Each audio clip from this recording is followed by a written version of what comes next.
But to give us some insight on what really mattered from that Apple product launch event is Daniel Rubino, editor-in-chief of Windows Central. So Daniel, thank you so much for being with us today, post, of course, the Apple product unveil. So what are your broad thoughts, takeaways, as you sort of watch the event and parse through some of your favorite and maybe not so favorite parts? Yeah, so, Apple never disappoints, right? They always have the most exciting events of the year, the most anticipation. I would say the big thing, the iPhone 17 Pro. So this is a real critical upgrade for them because it's a complete redesign of that device.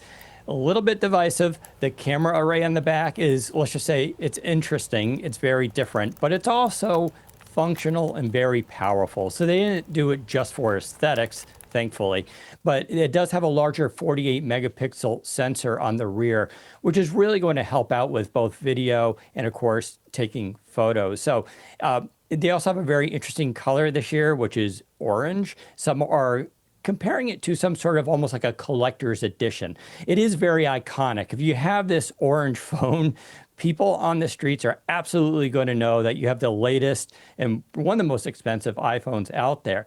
And so I think it's very iconic, and it was a smart marketing move. They tend to always do this, but the other two colors, more muted. You have a blue and then like a silver color. So, no worries there. Of course, most people probably put a case on it as well.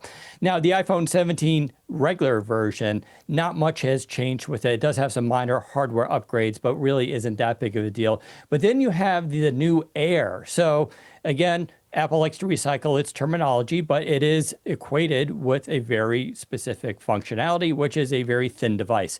And they are claiming this is the thinnest phone ever released. It's a weird move because phones have been getting sort of bigger and heavier in some ways as companies have been jamming in large batteries into them. But this new one is thinner. They say the battery should be all day and last, but there are compromises to get to that thinness, right? So it only has like one camera on the rear. So this is good for both the fashion person who also doesn't need the most sophisticated cameras. The main camera will be very good as well as the front-facing camera, so I don't want to undersell it. But it is going to have some limitations compared to, say, the Pro, even at the $1,000 price tag. So it's not cheap, but this also follows what Samsung has done. So Samsung has a light version on the market too. This is kind of following a trend, but at least they're offering the bigger versions for those who want them. I would also say the new AirPods Pro 3, sorry with the name there, has gotten a significant upgrade as well. Basically, it has new infrared sensors on it. There's also a translation feature on there and up to 10 hours of battery life. And so these always sell well, despite always kind of looking a little funny. These things are just all over the place, and I think a lot of people will upgrade to have the better version of them. Daniel, that's where I want to key in on is we've been hoping, or I guess Bulls and Apples have been hoping there'll be some sort of super cycle of upgrades, but they haven't really taken hold over recent years. And I've made the argument that it's not because people don't want the phone. They need the phone. They just aren't getting the newest model when it gets released because their other one's still functional. So while you just went through all those things, is there anything there that is that exciting that will make me upgrade one of my devices before it's necessary? No. So that is the short answer to that. I agree 100%. I know a lot of people, my significant other, she's on the iPhone 13. People are just content with these devices. Sure, the camera's going to be better, but we're not talking about like NASA level quality all of a sudden, right?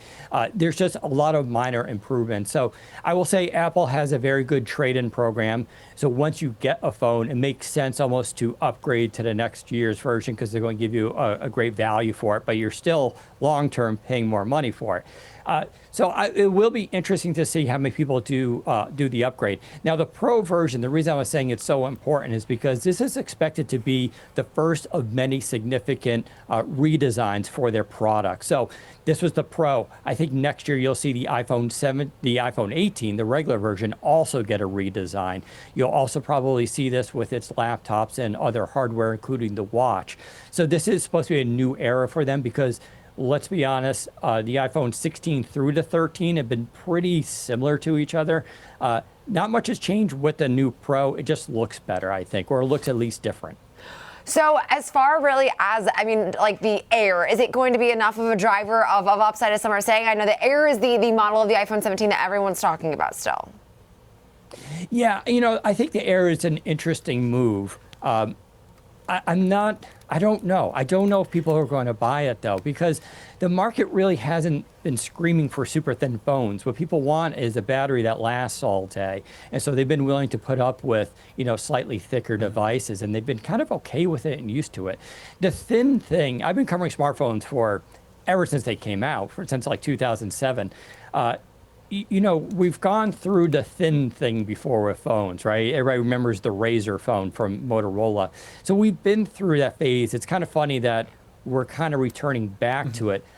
Some have argued that the reason why they're making this phone like this is because they do have plans to make a foldable phone, likely maybe next year.